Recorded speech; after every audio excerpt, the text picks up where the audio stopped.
All right, Jake. It's done. It's over. It was never really on, but it's off now. That was a ass kicking, man. Initial thoughts on that quote unquote football game?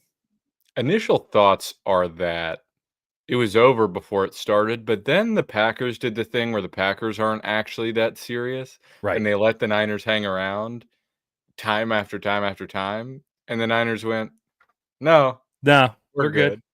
We're good." And here's the thing, it wasn't even with the personnel they had, you felt like if they weren't making an insane amount of mistakes every damn drive, Yeah. they could have theoretically I don't think they would have pulled off a comeback, but you could theoretically see they were moving the ball okay. They started to get McCaffrey moving. They had a good drive, I think, coming out of the second half. They Right. did look They gettable. they looked gettable even with that personnel, and you go, "Okay, go get them." And the Niners just never took advantage of that, and they had so many opportunities. I think there was 9 penalties in their special teams. They had 3 penalties for In a north of row. 100 yards.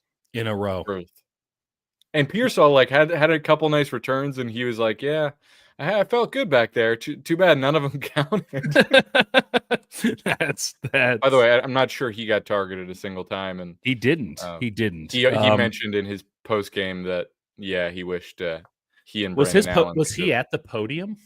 No, he did a Okay, good. I little. just wanted to make sure that I was writing on deadline and I didn't care to hear anything anyone said. So No, he yeah. was in the locker room, and he was like, "Yeah, it would have been nice if me and, Brandon Allen could have had some reps, but I missed training camp." So we'll get it right, which, again, it feels like Brock Purdy's not gonna play next week, which, not that it matters, because this thing is Cooked. probably over, even though numbers-wise, they're actually not No. that far out, but it's over, This right? was their magnum opus of suck. This was their soiree of suck. They just Nice. thank you. I literally wrote it down. I also have Thursday nights or Thursdays games on. I think we're all going to be taking a nap around 1:30 when Dallas plays the Giants. Ugh. These God, are they love the Giants on national TV. it's Bears Lions at 9:30. It's like, oh yeah, that's not bad. You put that on the radio, you start cooking. Miami Green Bay at 5:20. Maybe it's interesting, maybe it's not. Like that's a nice take it or leave it game in the evening. Like I have no That problem. actually could be fun. That It could be could be. fun. They've won Could 3 be. straight games, and they're both unserious football teams. And then Dallas and the New York Giants in the afternoon. Spend some time with your family. Go touch some grass. Do anything other than that. And by the way, 49ers and Buffalo Bills on Sunday Night Football. It's actually a lovely time for group therapy.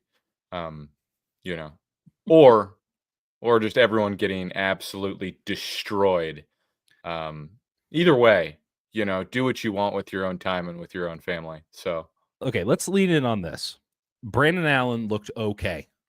Like, all things yeah, considered, grading on the curve, it wasn't his fault. I Full was Robin I Williams. was impressed. I thought it would be worse. I It's thought it would not be your way fault. worse. Went full Goodwill Hunting on him.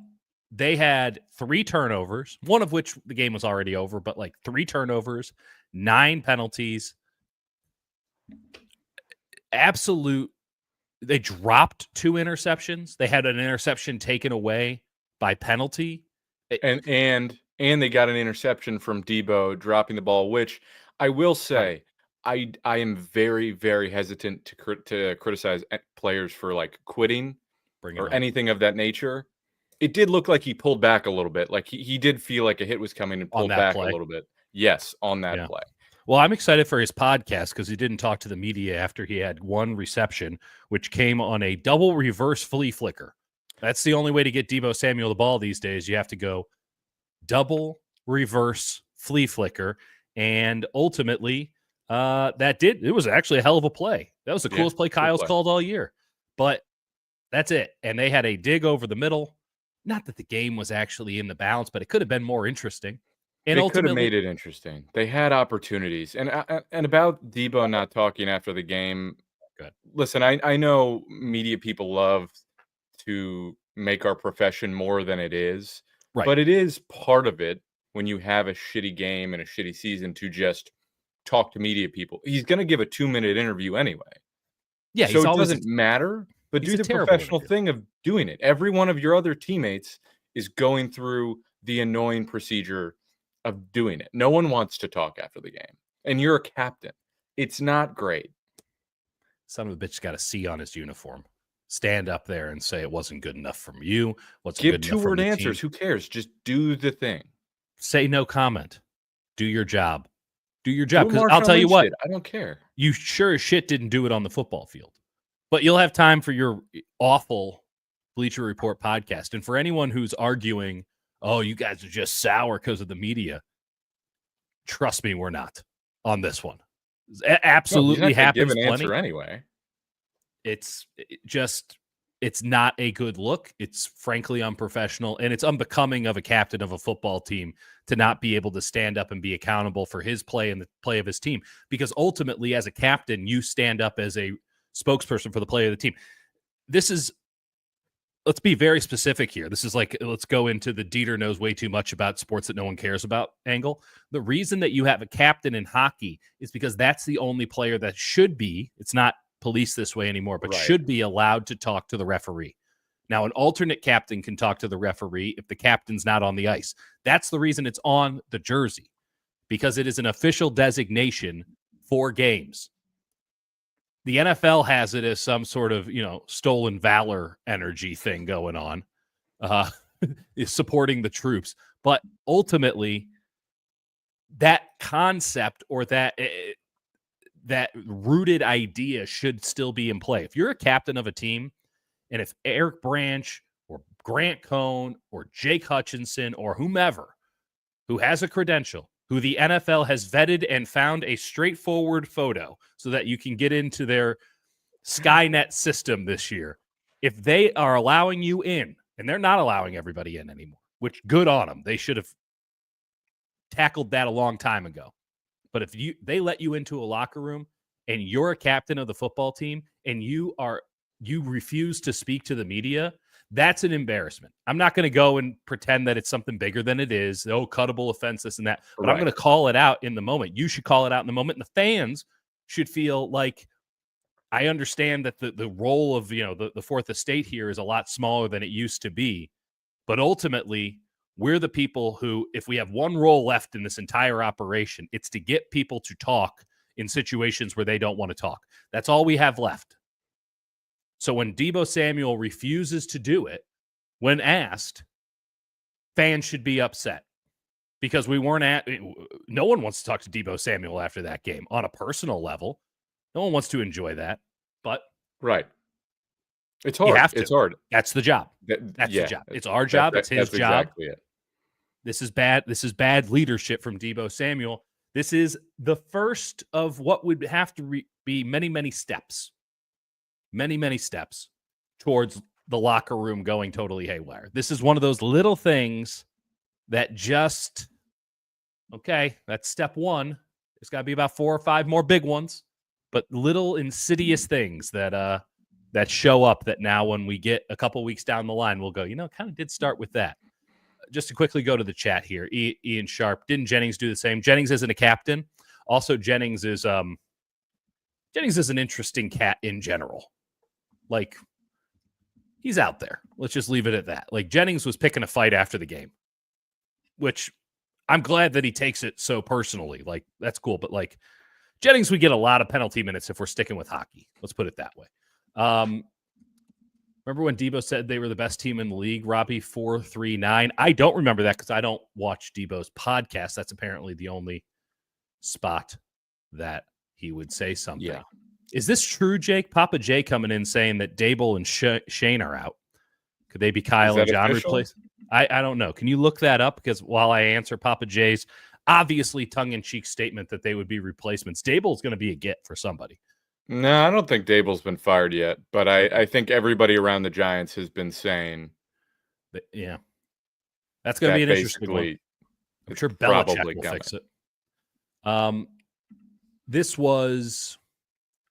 This was ugly. This was bad. And I think what made it even worse, you alluded to it earlier, is that it didn't feel like it had to be this bad. It felt like this was the most extreme version of shoving your thumb up your ass you could have done. Whereas, it wasn't. They didn't have to win. No one was expecting them to win. But when you're given this many opportunities, and in a game where the other team is coming in like, we're just gonna win this, we're gonna dominate you, and then they let you back in despite you getting torched in the first half, and it's still just 17-7. And you come out, you have like a good drive, and you have chances. You have many, many chances. That was a And then you nice do the thing touchdown that drive by them. you've done all season long, which is fundamental to who they are, which is a failure to execute. Just when they do execute, there's a penalty in key situations, just an unblocked rusher on the quarterback. It's just a lack of functioning that they've had all season long, which is why I was watching this game and they were in it, and I was like, "All right, are you gonna poking? Are you there? You live? Like, Right. what's going on?" And no, of course they're not, because they haven't been all year, and they're just fundamentally dysfunctional in how they operate. And there's always that level of, oh, they could get there, right? When it Yeah. works, it looks great, but there's always a hold, there's always a false start, there's always a special teams error, there's always a missed block. It just that's who they are. And the So defense isn't good enough to hold up. And we'll talk about the defensive line. we'll get Yeah. into the defensive line here because I want to make sure that we do a little bit of ass slaps here. Like nothing we said before this game was incorrect. We told you exactly how this thing was going down. And I'm not trying to pretend as if we're this. We're not rocket scientists. I'm sure all of you saw it coming too. But like everything went this way. Everything. Jordan Love would be a fuck boy. He'd make it more interesting than he had to. But ultimately, they can't stop the run. They could not stop these receivers when Love actually locked in. The very high, the very low of Jordan Love. This entire team is the youngest in the NFL. They're volatile, but they're explosive. They're the best kind of volatile. They're the most exhausting kind of volatile. And this Niners offense, the only thing that I need to maybe eat some crow on is that Allen looked a little bit better than I thought he would. And for people, And Kawapika, Floyd did have 2 sacks today. He looked pretty good. And if he ends up with 10 sacks, those are the I can remember 3 counting of serious no. We'll see on that. But yes. Floyd had a great game. It meant so much, of course. Right. And I will say, just on the Brandon Allen front, it's the thing of, and I texted you about it more as a sarcastic thing, but whenever there's a backup quarterback, everybody always wants the more interesting backup quarterback, because it's sort of like the Family Guy sketch where he goes to the timeshare office and he's like, I can give you a boat right now. And I'm not saying Brandon Allen's a boat. He's not a boat. I'm saying you can take a boat, or you can take what's in the mystery box. It's the mystery box. Josh Dobbs is the mystery box, which is, anything could be in the mystery box. It could be a boat. Right. It could even be a boat. But it's probably not. And so Shanahan, I think, trusts his scheme to go, all right, Brandon Allen knows the scheme. And I will say, I have not been impressed by Brandon Allen in training camp or any of that. But there are times where I'm like, oh, that was a nice throw. That looked good. Oh, yeah. He's got a little bit of an arm on him, as I was saying before the game. It's strange, though. He can rip it sometimes, and then other times it's a total duck. It's really weird. I think it's really like a step into it thing. I don't know. It's really inconsistent. I haven't been forced to watch his fundamentals or. Yeah, I don't know how to describe it, but I thought he was not the problem at all in this game. Not at all. Like it's not like that first drive. His fumble was a great defensive play by the Packers. Jalen Moore's one bad snap in the entire game. By the way, the best offensive lineman today, your tackles. Congratulations. I'll say it again. Colt McKivitz has been good this year. Yes. I know that sounds insane. No, you're right. But he's been good. You're right. I'm not saying he's been great. He's been good. His interception was Deebo Samuel's. They should honestly find a way to get it into Deebo Samuel's stat. Like, that's an interception that counts against him. And there's a ball right here. And he threw it in a way where he wasn't throwing Deebo. I mean, he had to throw it that way, but he wasn't throwing Deebo into the hit. It was like Deebo's going to take the shot in the back. I'm not saying I was. Yes, Robbie. Yes.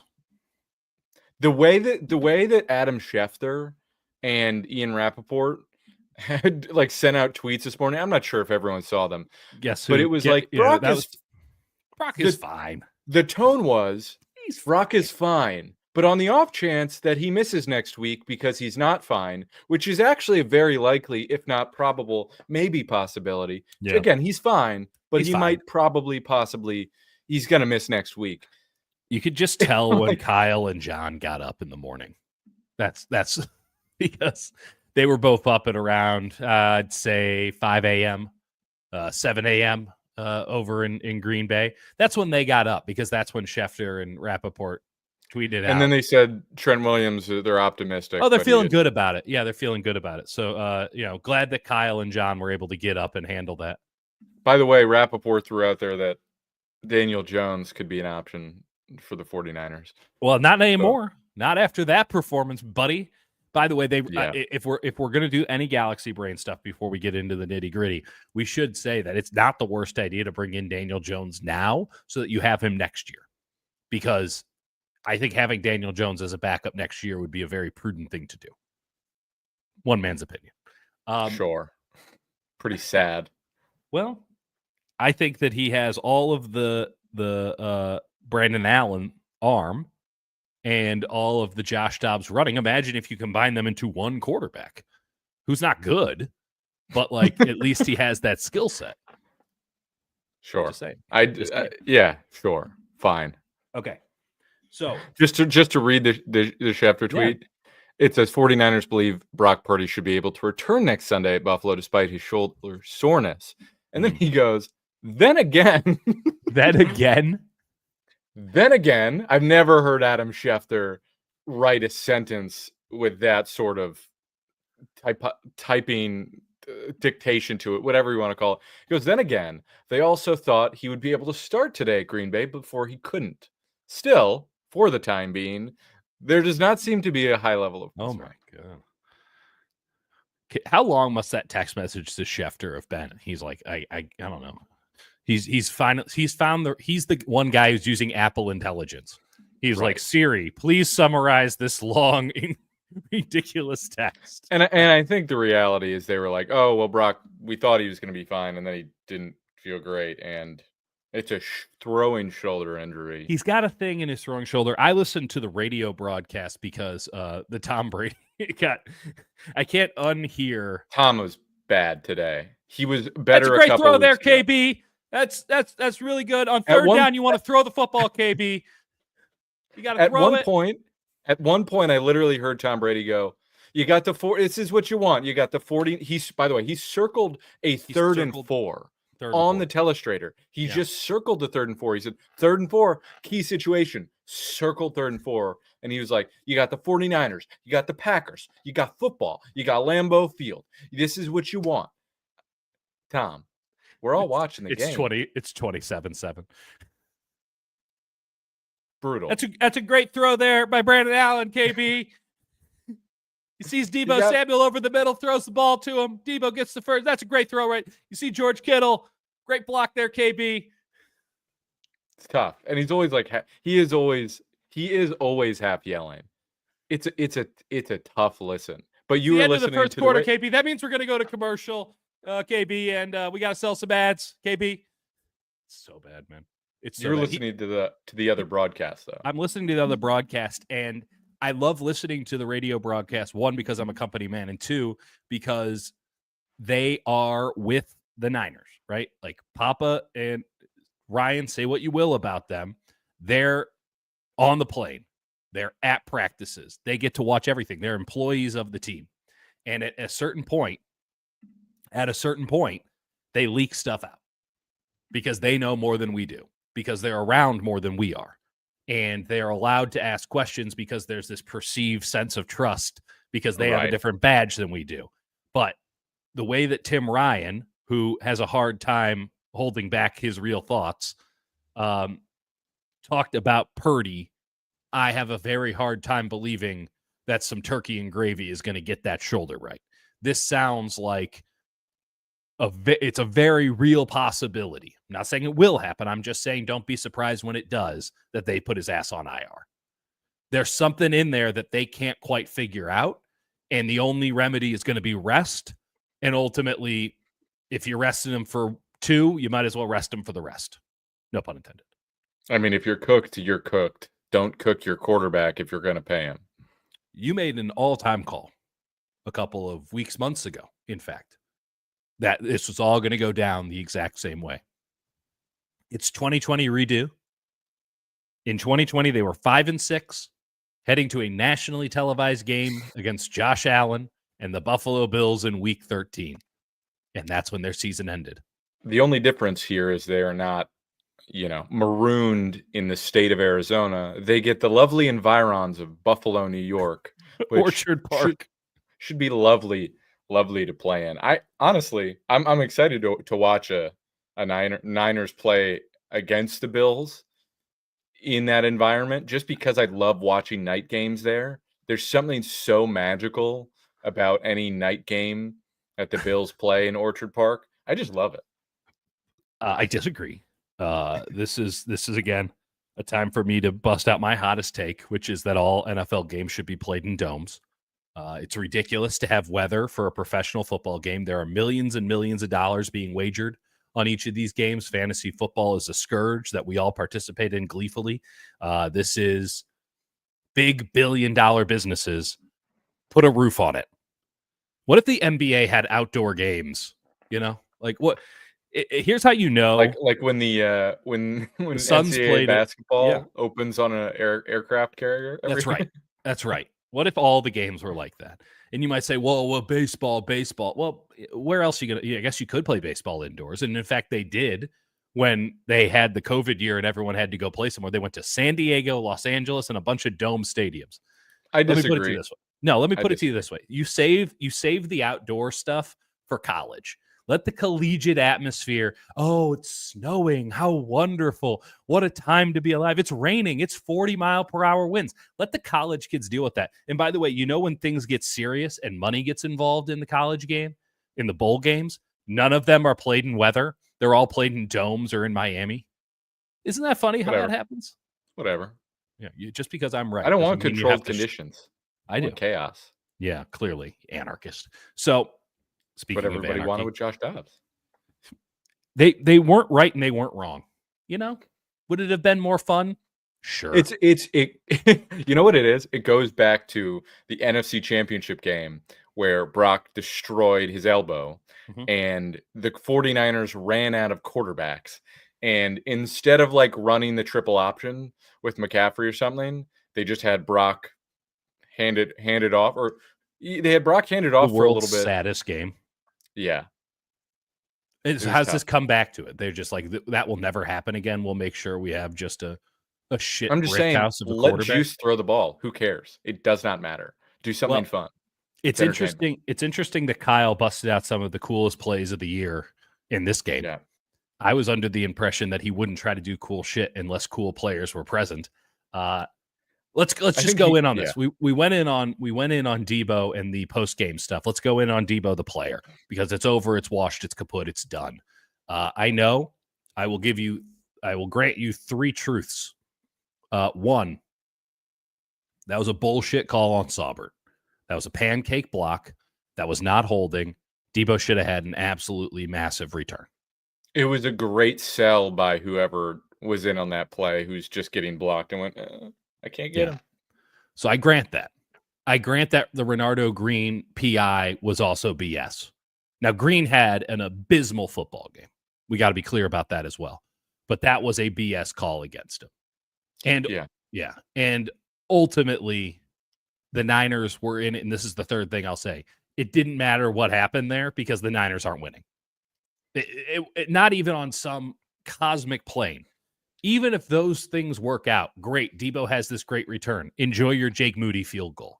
Oh, Renardo Green doesn't have a PI there. It's just 3 points instead of 7. This is not fundamentally changing the tenor of the game. They got their ass kicked up, down, left, and sideways, and it started in the run game, right? I mean, Josh Jacobs just he murdered them. Matt LaFleur murdered them. That was simple sick. JV shit, right? You might say, oh, that was such a cool thing. But this is as simple as we're going to run orbit motion into the backfield, something we see Kyle has done many, many times, right? He'll do it with everybody. He mostly does it with Debo. But we're going to do orbit motion into the backfield with Reed, okay? Because he's a They did, viable and they runner. did it different ways. They did return motion with the tight ends sometimes. Either way, they would get some sort of motion going to create flow, usually with Campbell Right. and or Winters to get the linebackers flowing one way. And then they would run a draw play where Jordan Love did a little pirouette, do a little spin for me, baby. Yep. And would then hand it off after his little spin. And by that point, the 49ers defensive tackles had already jumped past the play, but had maintained their, I guess, gap alignment. What they do almost every time is they cut outside and they like rip and get upfield because their whole identity and whole philosophy on defensive line is to get upfield. So the Packers went, okay, Cool, do that. do it, and then you're out of the play, and then we can double team, we can get second level and get to your linebackers. And even if we don't block it perfectly, Josh Jacobs is a maniac and is going to destroy you, and we're going to do it again and again and again, and you're not going to adjust because you don't have the guys, and you maybe don't have the guys to scheme it. Josh Jacobs broke 15 tackles today. Is that a lot, Dieter? It's not a few. There was one play in particular in the backfield where it should have been a 3-yard loss. You know who it looked a lot like? Who's that? Deebo Samuel from about 2 years ago. What a time. Where Deebo would get in horrible situations, and then he'd break 2 or 3 tackles and turn a loss into a gain. And Josh Jacobs was doing that to the Niners all day today. So there is your first sign that this team just got absolutely worked over schematically. Now let's go to a little drive that happened in the second half. This happened right around.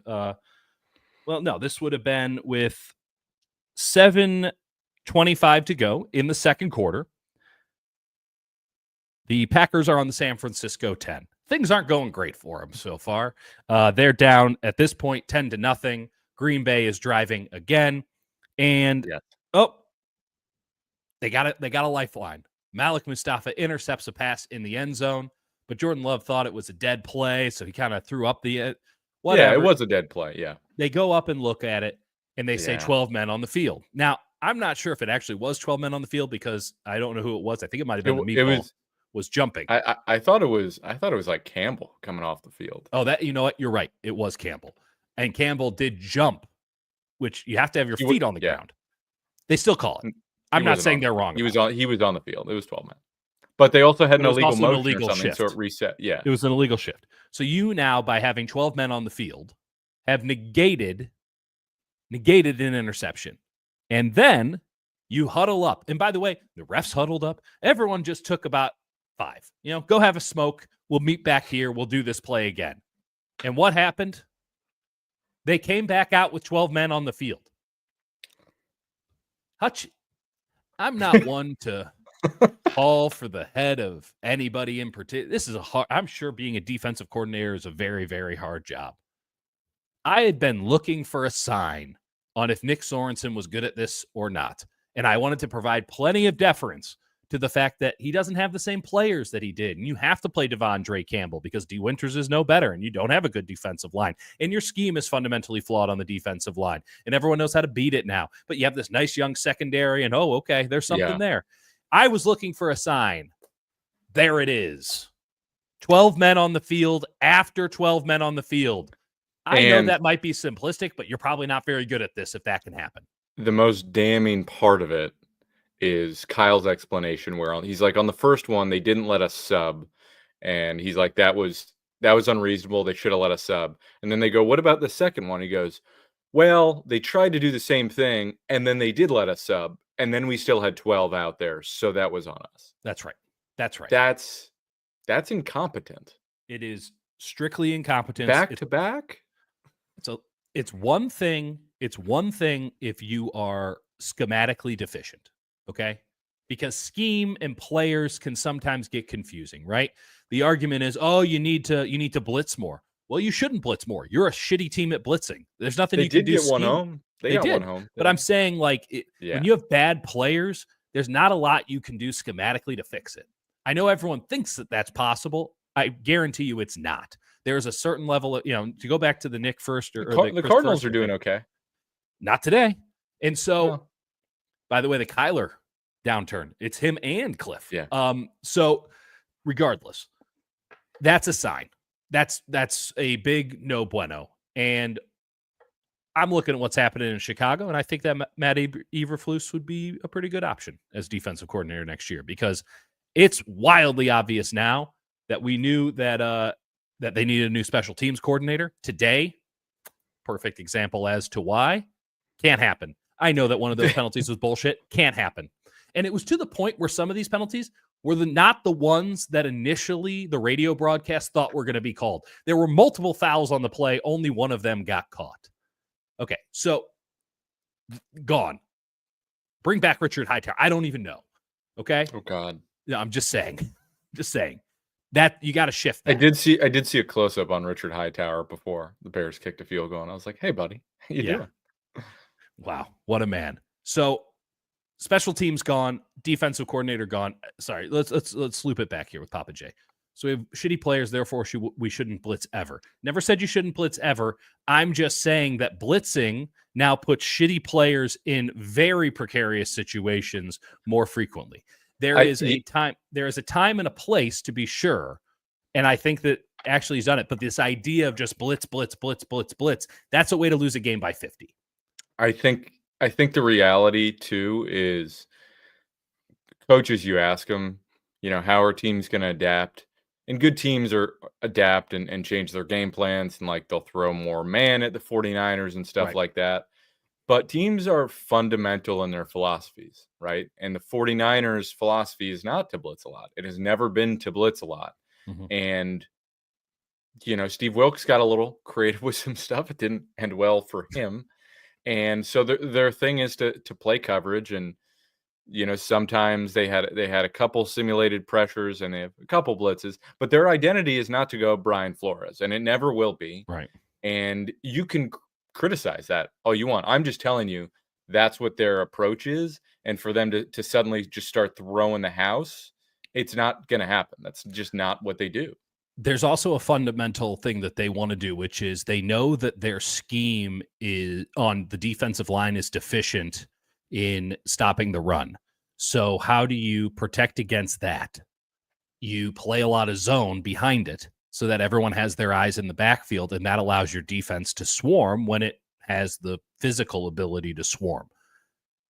So if you're blitzing, you're in a lot of man. That's a lot of backs to the backfield, and you're already susceptible to the draw, as we saw again and again and again, against zone, right? So think about how many yards they were getting against zone when everyone was looking at it, because they were able to get to second level blocks, because they were able to move linebackers out of gaps with just a simple orbit motion. Like your scheme, and this is not to say that, I do think they need to shift it up, or at least have some changes, or at least some versatility on the defensive front. I don't want to see wide nine every snap. I'd like to see you tighten up your splits a little bit. I'd like to see some more straight rushes, all these things. But all defenses have holes. All defenses are gettable. This is the curse of defense. You can't put together a perfect scheme. Now, you can have something close to perfect players, and even they are going to be able to get got. Even if you're covering a perfect zone, there are gaps in the zone. Even if you have man-to-man beaters out of your mind. Well, guess what? Now you have to find a guy to spy the quarterbacks. Now you don't get to have any safeties. Yeah. It's all these things. There's always a flaw. There's always a flaw in an offense, right? So the Niners have, I think there was a good meeting many, many years ago that came up with their identity and how they wanted to play. And they want to really get after the quarterback in the pass game. How do you do that? Wide splits, insane burst through gaps, gap splitting defensive line. Right. The trade-off there is that you're going to suck against the run. So how do you protect against that? Because you have to be able to stop the run in the NFL. Not that they did it today, but in theory, you need to be able to stop the run if you want to have any modicum of defensive success.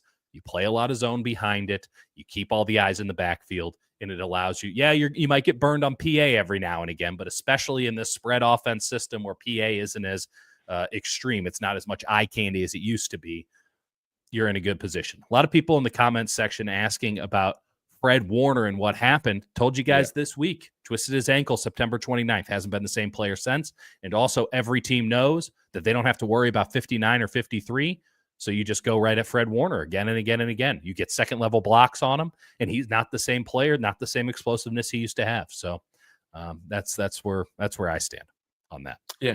Any disagreement?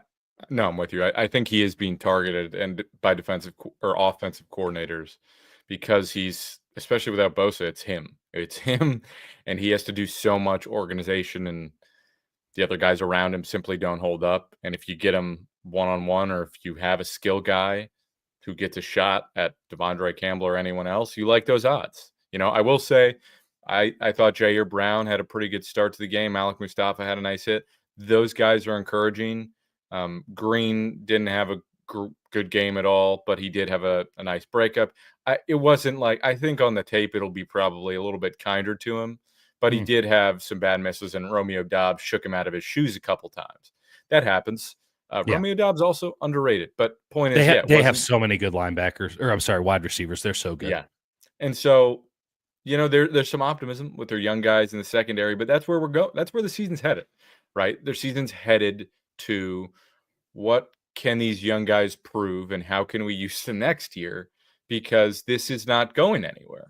And no, the window of contention for this base probably shouldn't have been extended by this year. Easy to say that in hindsight. Unquestionable in the current moment. I mean, yeah, I think Deebo Samuel is the poster child for it. I think it's heading towards you lose to the Bills. The thing is, the really sad thing is, it's not like they have an option to just play all the young guys, right? Because they don't have enough in the pipeline. They're already playing them. They're all playing. The only option you have is to try like Drake Nugent at center. Like, do something. We all know how you feel about it. I'm just saying that's where they are, where they have to keep trying, because it's not like they can really. I mean, they can tank, and that would, I think, end up being a net positive for them, because I don't believe they're going anywhere. That's hard. That's a very difficult thing to do culturally. They might tank without having to try to tank.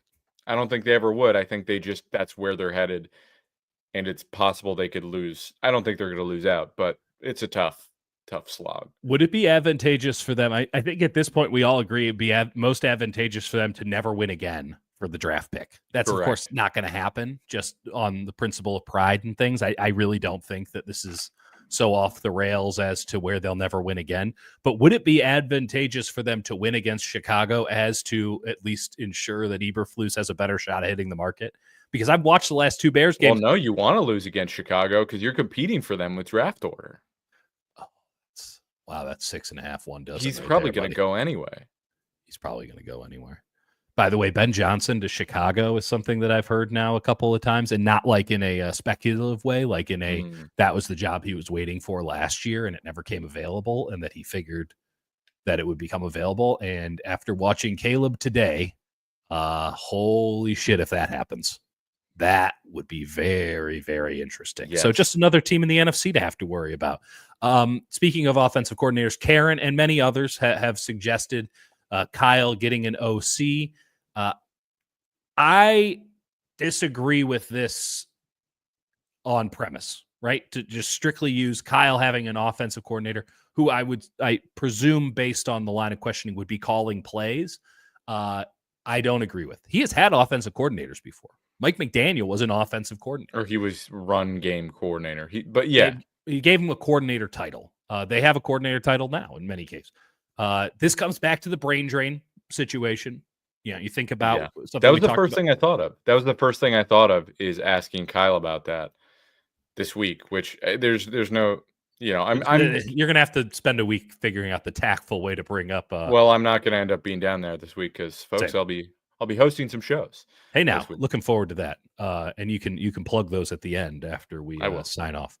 No, because it's a KMBR only situation here. No, that's not right. Okay, so regardless, I think the ideal situation is one like they have in Kansas City, right?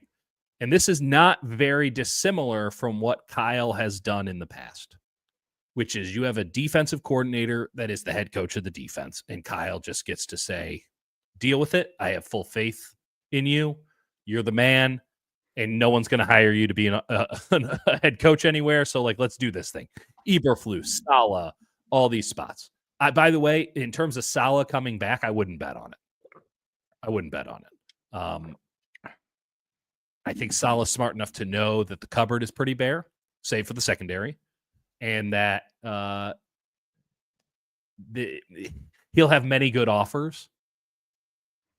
It's also and he's getting paid a shit ton of money.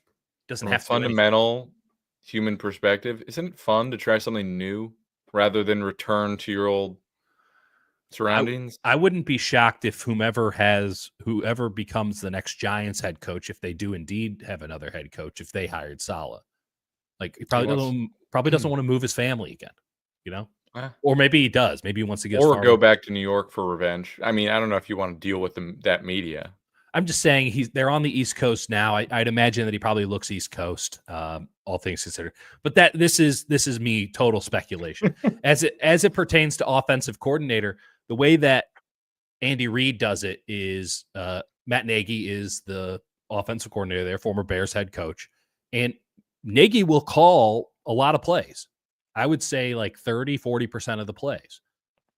Andy is, of course, part of those. They're standing right next to each other a lot. Like, he's part of those conversations, but Nagy will have the communication into the helmet during those plays. So, and I think he has the full-time communication into the helmet. So Andy will call a play. Nagy will repeat it to Mahomes, but Nagy also has autonomy to call plays himself.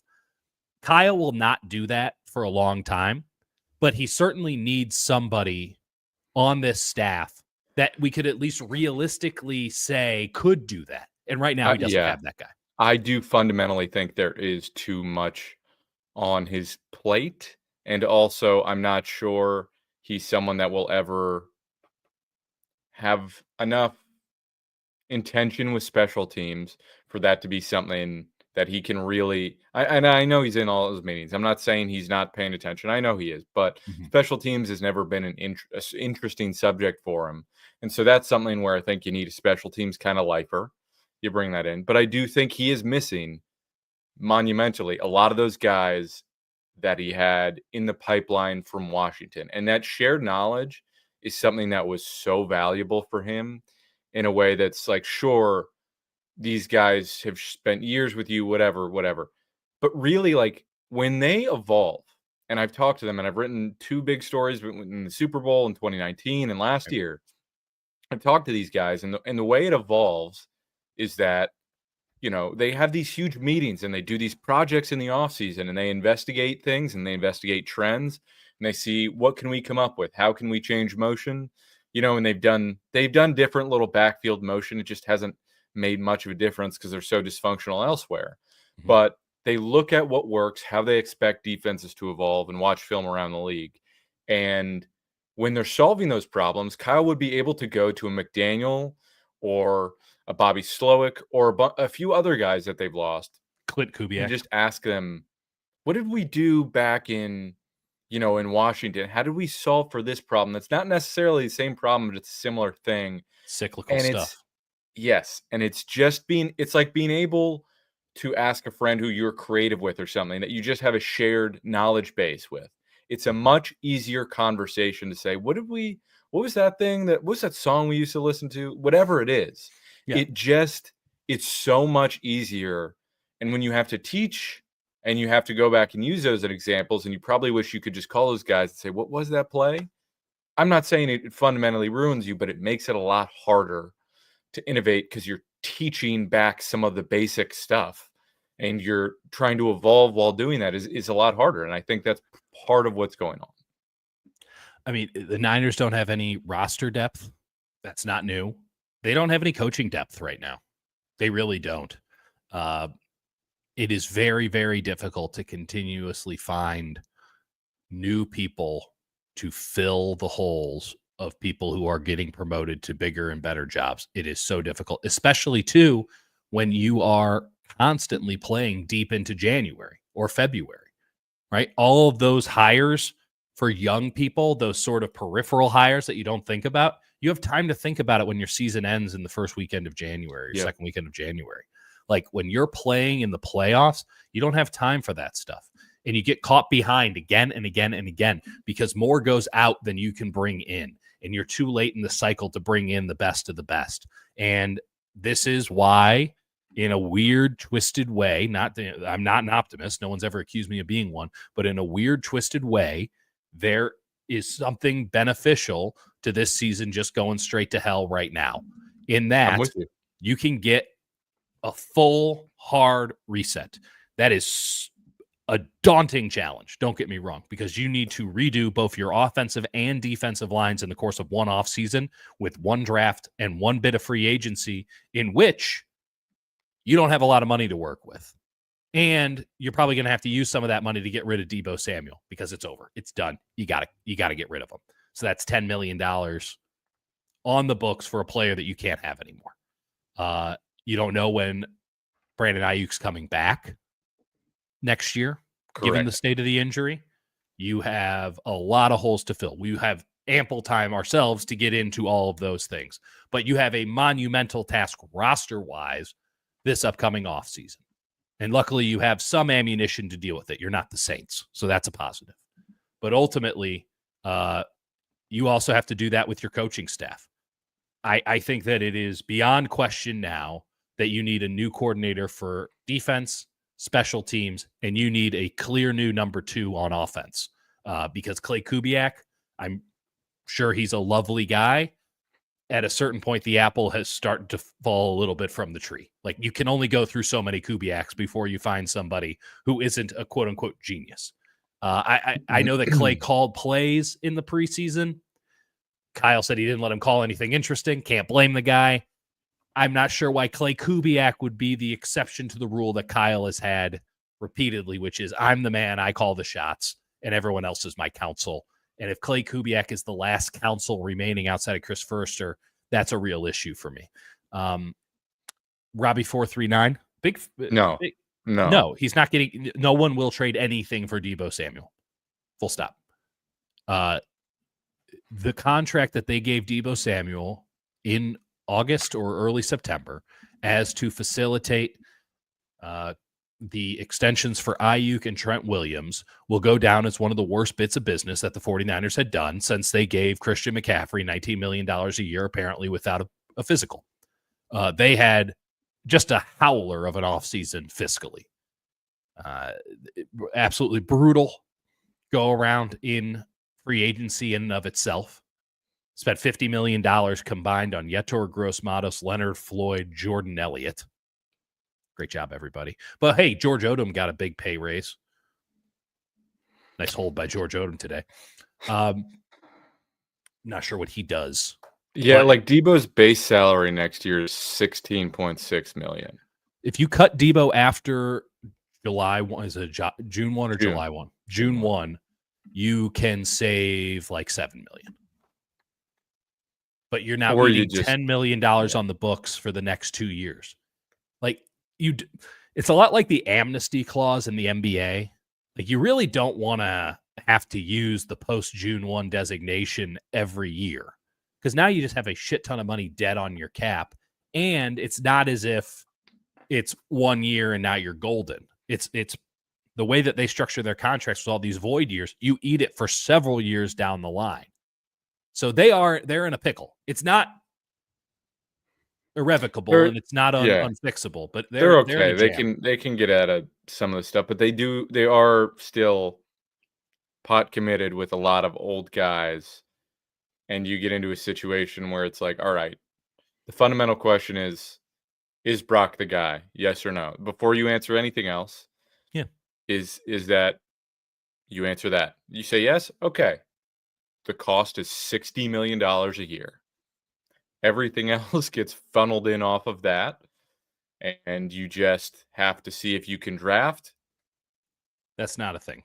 Sorry. It's not accurate. Just wanted to make sure that we stopped your line of thought. Was true. Yeah. Sam Darnold just cost like 15 or something. No, Sam cost like 11 last year, I think. It doesn't matter. Right. Yeah, this is where we're at. We're trying to break down Deebo Samuel's contract and how to get rid of it. They doubled down on this year's core, or on last year's core, in an idea that they just needed one more shot at the thing.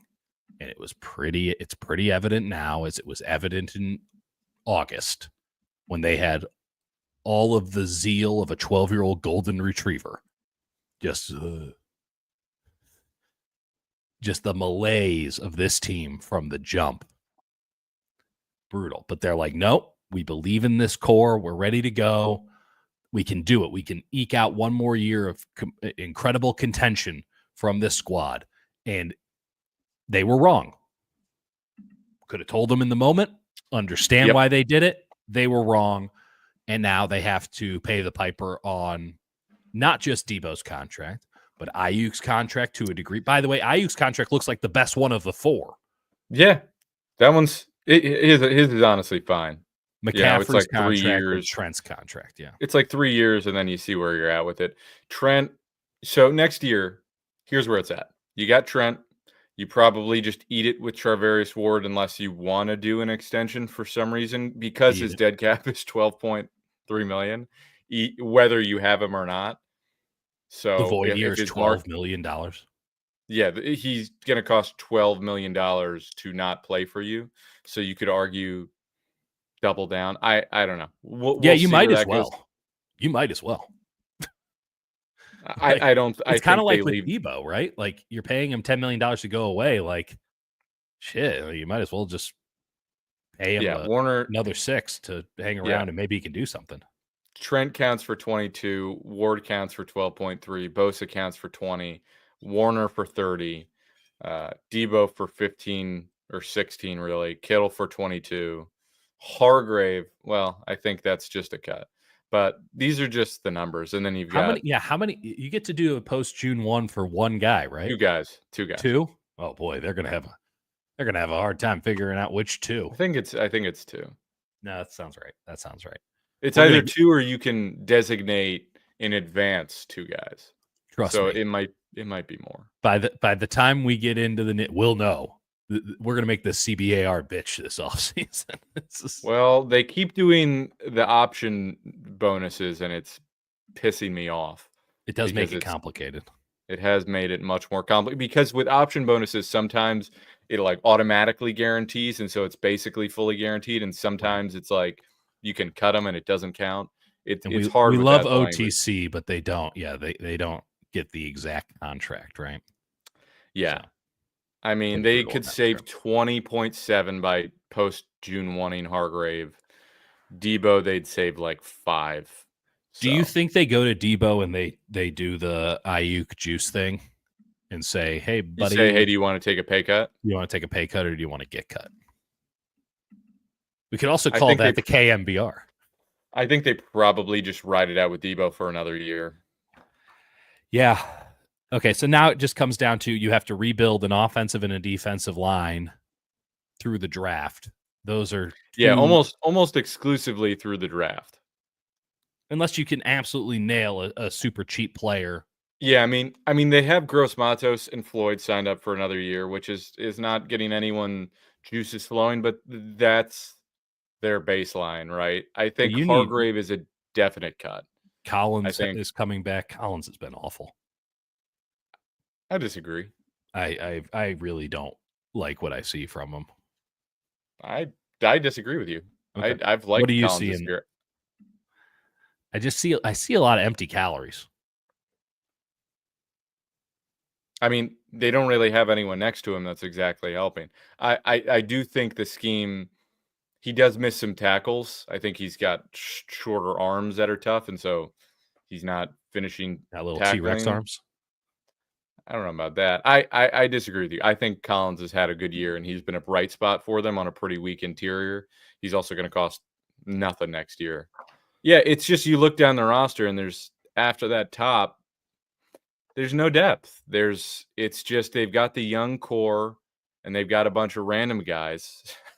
Sorry to describe them as random guys. No, they are what it is. There's a lot of guys. I mean, I was just looking at the 2020 season. And the amount of dudes who were on this football team 4 years ago that I could not remember they were starting for that team. And it's just like, sorry, man. I don't know who Yeah. you are. Yeah. Yeah. So that's where it's at. You got to build through the draft and do this thing a little bit like with the Rams and just sort of reboot while not fully rebooting because you still got your guys, but they're all old and getting older. Saquon went for 302 tonight. Did he really? I He had turned it off 30 and it was like a he had 12 point.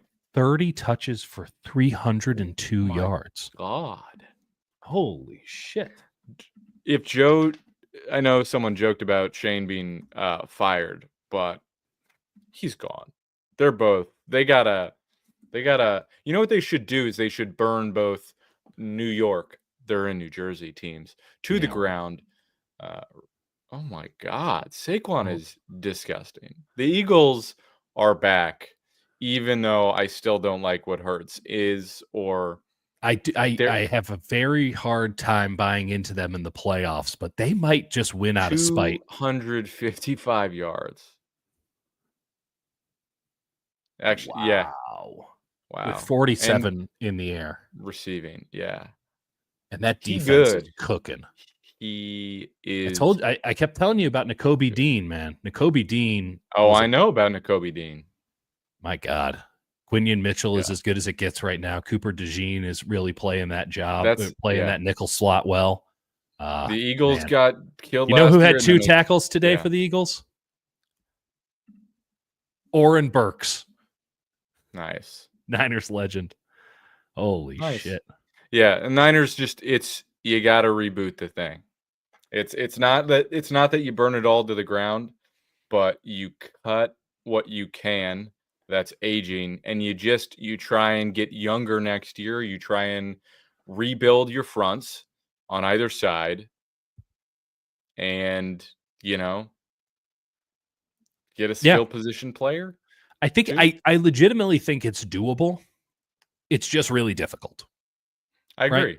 And you know what? agree. I look forward to the I actually think academic they could exercise. I think it will be fun. I think they could be in great shape in 2 years. Well, and so this is the other question. I was asked this by Larry Krueger the other night. Like, when does the clock start ticking on Kyle in earnest? Right? We're not doing the whole he's got to go this or that. Like, I want to make sure that we're clear on this.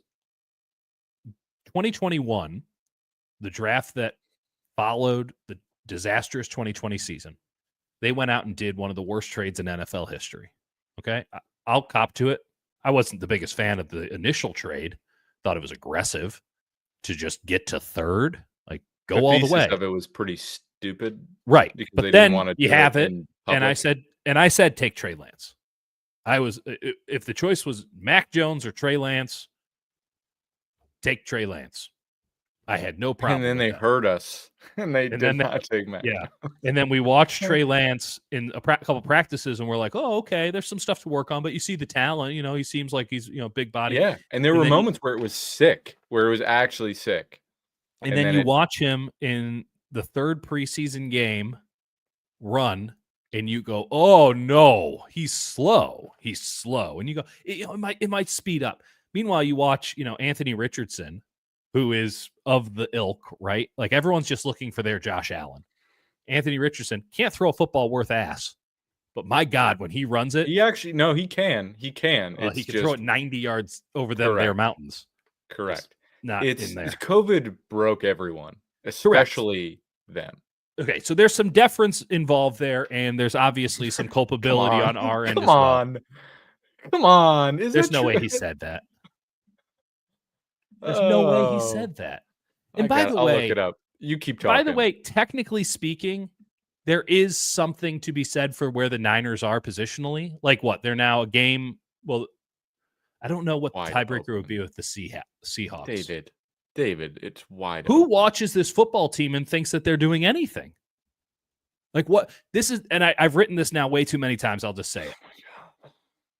I'll say this.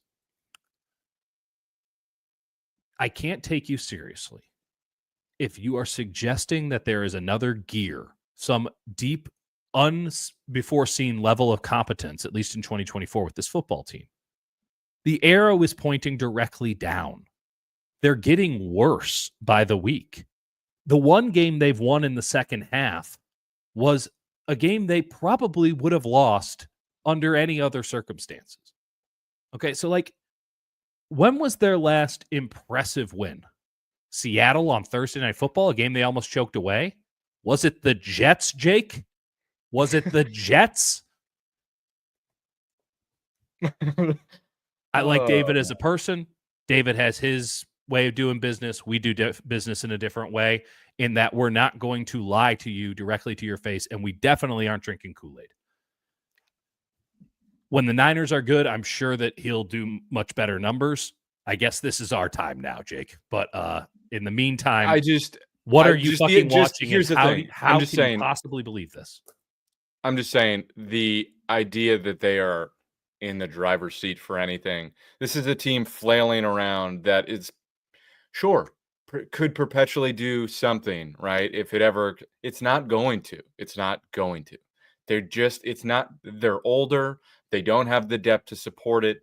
They're not being well coached in some key areas, clearly, because they're having truly, truly poor penalties. I don't know. I don't know how you can look at this team and see This is the car they're in the driver's seat of. That's pretty sick. Did they just get out and launch it? It was a 4th of July celebration in Glacier View, Alaska. You know, America still has some things that work, and it's stuff like that. Still got it, baby. Beautiful. We still got it. That guy's just rocking a Ford Explorer off a 300-foot cliff. That's what we got. Listen, if this team comes out and they beat the Bills, I have no agenda. I would love for them to play a good game that we can break down and say, look at this great thing they did, right? Because you think this is fun? We would love to talk about good football. We're excited for the draft because we get to watch cool players do cool stuff. You know what? We pine for the coolness. You know, it was cool what the Green Bay Packers did to the 49ers, the way they ran it down their throat because they knew what their defensive line does. And they said, Devondre Campbell's got very little left. We're going to get him spinning around, and we're just going to run Josh Jacobs up the middle and gash you into oblivion. And guess what? It's going to work every goddamn play. Imagine if they didn't have a slapdick of a quarterback. How awesome they would be. Like, also, and by the way, that slapdick quarterback might just win the NFC because he's also got just an absolute hose. He's just standing around back there trying to throw it 75 yards. All you needed to know about how much of a blowout this game was the Packers get the ball on what should have been the final possession of the first half, and they're like, you know what? Let's do some cool shit. Let's just bomb it 3 times. And they had a touchdown. Watson just dropped the touchdown. And then they're like, that didn't work. That didn't work. Instead of like setting up a field goal or just running out the half in a game we're already winning, let's do that shit again because that was cool. Yeah. And they did it 3 times fun. and just failed keep launching. And the Niners got the ball back. Like they did it 3 times in a row. It was awesome. As I say about Lucille, absolutely launching. That's what they're doing. That's what they're doing. I mean, that's how unfazed they were by the 49ers. They're like, you want to do some cool shit?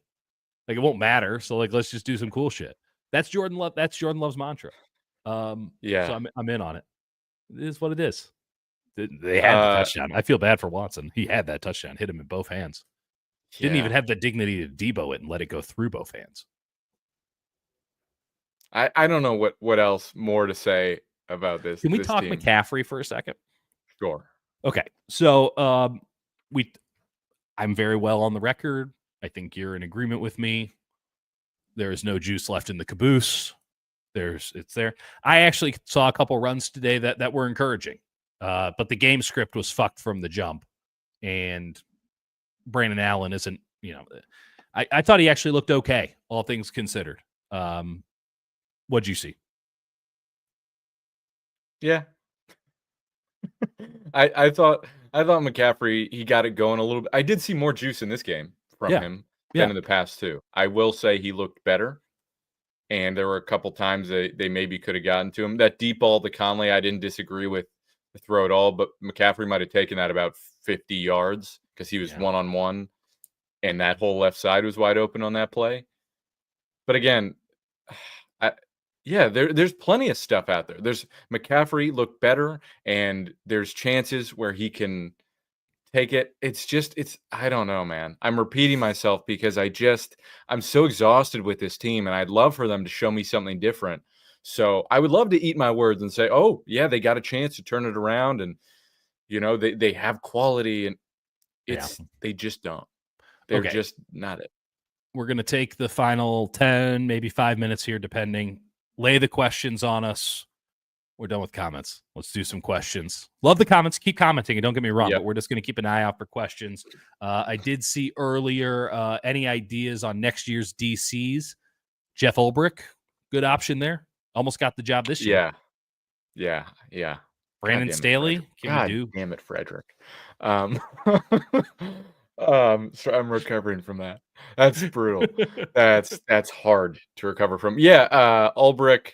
I don't know. I gotta scout around the league at defensive coordinators, because defensive coordinators are really interesting, because sometimes you grab them from college. I don't think the 49ers would go that route. They want somebody more established, which is, or at least that's what they did with Steve Wilkes, and then that didn't work, and then they went with someone younger, but they also brought in Staley. I think there's a route where they just stick with Staley, and maybe Yeah. that dynamic with two of them's actually not working.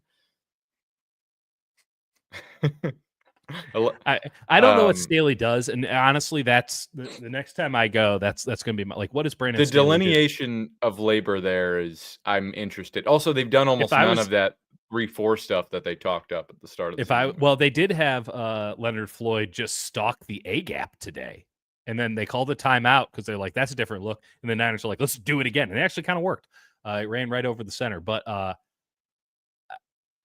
if I'm Nick Sorensen, I start putting all this on Brandon Staley right now. I start getting real clever real fast. He's been uncomfortable from the jump with that. Unreal. It's been pretty clear that he's like, "Yeah, he's done a great job. I'm doing a good job too." It's That it's a he weird that time. that's almost a direct quote. Like, I'm not kidding. There was points in the preseason where he's like, I think I'm doing a pretty good job. You're like, shut up. It's a tough dynamic. It's a tough assignment for him, because anything that goes right, like, there's a potential to be attributed. You don't know exactly what the delineation of that labor is. Yeah. I think His press conferences have gotten really cringy too. this whole season's really cringy, Dieter. Good counterpoint. I think Matt Eberflus would be a great option, because I don't think Yeah. he'll ever get another head coaching job. That's where you go.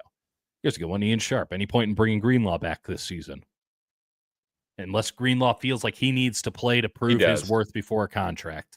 No. He wants to, because he misses. It's also like for him to work so hard and get back and then not play at all.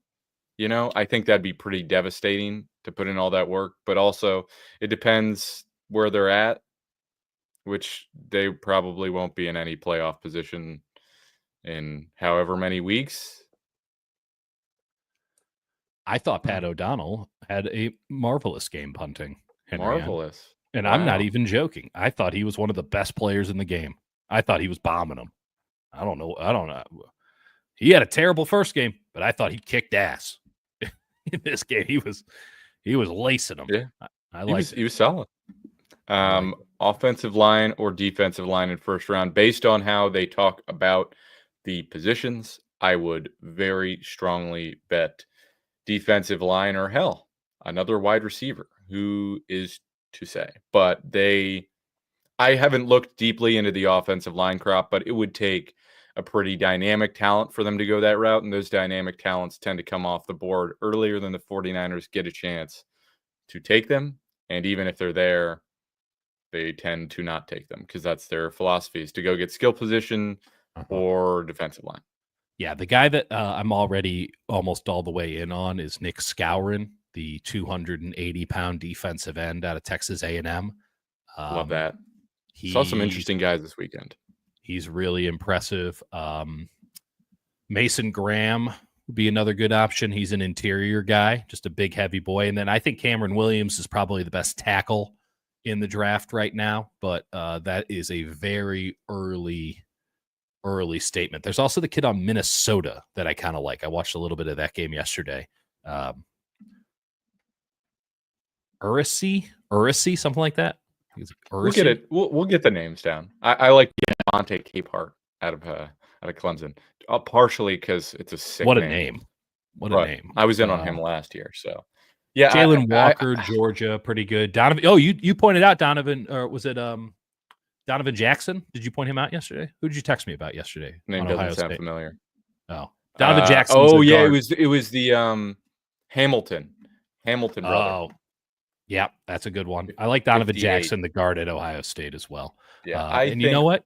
Luther Burden, Debo replacement, MIZ. Yeah. If I was going to take a shot in the dark for how this thing goes down in the draft, they end up in the range of 10 to 16, somewhere in there. And they take a defensive tackle or a defensive end. And then they, try and double down, and they take like an offensive tackle in round 3, something like that. That just feels like their route. This is a brilliant, from what I can tell so far, a brilliant defensive line draft. Like, the fact is, I haven't even mentioned Walter Nolan yet. He might be the best defensive lineman in the country. He plays for Ole Miss. I haven't even mentioned. We're going to get into it. We're going to get into some draft stuff probably sooner than later. 5 kids from Georgia. There's like 2 kids from Penn State. There's like 2 guys from Tennessee, South Carolina. Yeah, it's a loaded draft on the lines. So good time to need guys on the line. Thank you all for joining us. We enjoy doing it live. I need to go put my child down, and we're in the driver's seat here, so just stay with us. Yeah, folks, catch me this week. Tell them what. 2 to 6, Monday, Tuesday, Wednesday on 95.7, and Friday 10 to 2. I'll be on it, and we'll still be doing. Run that by me one more time here. You're on 2 to 6. 2 to 6 on Monday, Tuesday, and Wednesday. Okay, then you're on 10 to 2 on Friday. 10 to 2 on Friday. Okay, so we're going head to head 3 times. Hell yeah, baby. That's good shit, folks. Yeah. Here's the if any of you have Nielsen meters, why? Just listen to both of us at the same time. Listen to both. That's awesome. That is so funny. Yeah, I'm on tomorrow 2 to 6, Wednesday 2 to 6, and then Friday from 9 to noon. You want to just give our hosts to each other, and then we just do the show together? Just call it what it was. I love it. I love that. I think that's a great plan. All right. All right. I hope you die. I'll talk to you later. I appreciate that. We'll still be doing the pod. You sick? Oh yeah. Somehow. We have the pod Monday or Tuesday, Friday, Sunday. We got the pod. Friday is just going to be talking about how bloated we are, and it's going to be incredible. Dude, don't even start. This is the yeah. Okay. Bye. Peace.